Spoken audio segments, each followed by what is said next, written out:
Leute und willkommen zu meinem ersten Video. Ich hatte schon mal einen Kanal, der aber irgendwie dann schlecht wurde und so. Also ich fand ihn einfach nicht mehr gut und deswegen habe ich jetzt einen neuen Kanal. Also heute wird es eine kleine Vorstellung und so weiter. Erstens, ich bin nicht Katja Krasavice.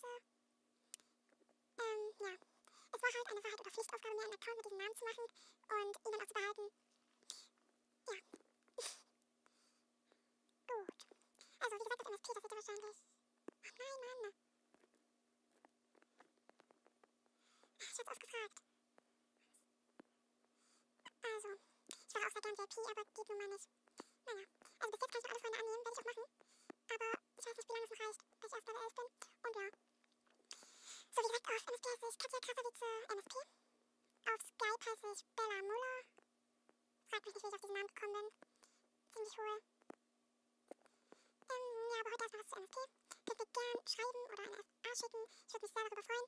Auch wenn ihr das Video teilt, einen Daumen nach oben gebt oder sogar ein Abo da lasst. Das wäre auch ziemlich nett von euch. Ihr müsst natürlich nicht, ihr seid nicht gezwungen. Ja, warum gehe ich jetzt in den Chatraum? Ich zeige euch erstmal meine Klamotten. Meine Lieblingsfarbe ist rot. Das sieht man wahrscheinlich. Ich habe auch alles nur rote Klamotten. Also das da? Was ist das? Hä? Warum habe ich jetzt solche Klamotten? Egal. Achso, weil ich bei der Wahrheit- oder Pflichtaufgabe nicht auch so pink anziehen sollte. Ja. Wenn ihr noch so, keine Ahnung, Sachen habt, die ihr nicht braucht, könnt ihr mir gerne schenken. Auch natürlich nur, wenn ihr wollt. Zum Beispiel so eure Anfängersachen, wenn ihr die nicht mehr braucht. Ich nehme gerne alles an und versuche auch alles in einen Look zu bringen. So wie diese Haare habe ich schon geschenkt gekriegt. Das hier. Also wie gesagt, ich schenke auch anderen Leuten das.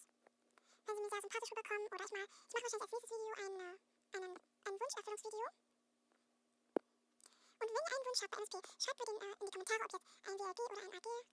Oder so, Spielze kann ich nicht geben. Ich habe keinen Diamonds. Dann kann ich euch den gerne erfüllen. Schreibt mir einfach unten in die Kommentare und lasst ein Like da, abonniert mich und schreibt euren Namen dazu und schon seid ihr bei der Verlosung, also was heißt Verlosung, und schon seid ihr dabei und ich schenke euch beim nächsten Video etwas. Gut, das war's von meinem Video. Tschüss und bis zum nächsten Mal. Freue mich, wenn ihr dabei seid.